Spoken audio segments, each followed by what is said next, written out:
وی څومره ښکلې نازنینه مشغوله وه، اوس د حسن نه هم جوړې فلسفي دي.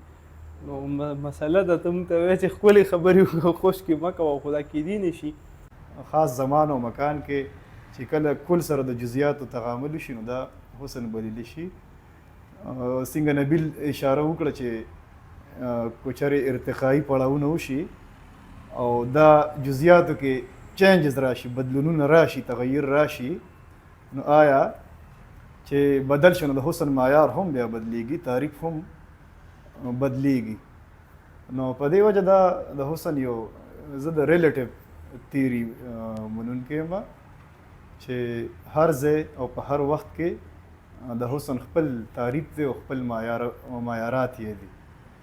لکه اوس هم د انساني نسل چې کوم دی نو په مختلفو نسلونو کې تقسیم دی. نو موږ سره د حسن داسې کوټلې تعریف نشته چې اوس موږ یو انسان غوره کړو چې دا د ټولې دنیا د ټولو نه ښکلی انسان دی یا یو شی د ټولو نه ښکلی شی دی که نه، په یو خاص کوټلې تعریف باندې. دغه اشرف مفتون یو شعر هم دی که نه چې وایي په هر ځای کې د هر چا خپل معیار د حسن، توره د کوسپینه د نهور لیدلې چا ده. او هغه هم دا خبره کوي چې دا کم تصور زمونږ دی د حسن په حواله باندې. فرض کړه زمونږ تورې زلفې خوښي، تورې سترګې هم خوښي که نه، سکڼ خلک هم خوښي، غنم رنګې. نو دغه شان که د افریقې خلک وګورئ نو د هغوی چې کوم دی ګنجي ویښته خوښي، د سرونه خوښ وي، بیا غټې سترګې خوښي، چیتې پلنې پوزې، تک تور رنګ که نه. د یورپ والا چې بیا کم تصور دی هغه بدل دی. نو هغه هم دا وایي چې یاره هوره چا لیدلې ده چې دا توره ده او کوسپینه ده. دا حسن چې سبجکټیو څیز دی نو دا خو د هر یو انسان چې څنګه خوښه ده نو یو څیز هغه ته هغه شان ښایسته ښکاري که نه.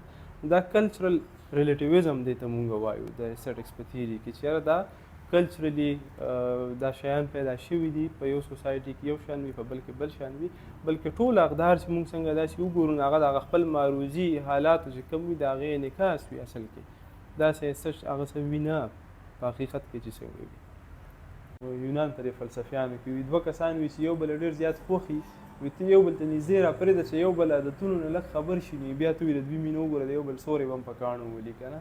نو کله کله د یو بل نه د ناخبرتیا او دا ignorance familiarity bring contempts که نه، نو دا هم توهین سبب جوړېږي. دا خبره صحیح دی. لکه اوس د فطرت دا ډېرې پرسنل ته خبرې راغلې، یا د ناراض څوک خوښ دي نو ضروري خو نه هغه خو د ټولې دنیا نه ښکلې نه ده.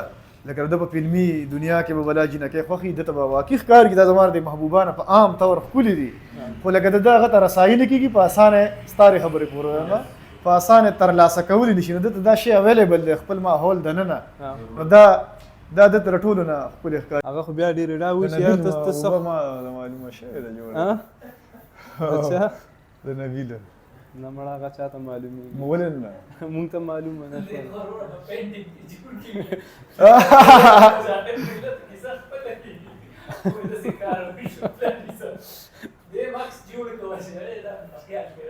یاره دا غټه دا شاعرۍ کې ته چا داسې تصویر نشي جوړولی که نه، سړی ارمانو کې چې کاش زه هم داسې وی که نه. ته ګورم اوس برېکه پوه شو دا راله سم کړه، څه رایه راکړې دا نورې فلسفې په تندر ولې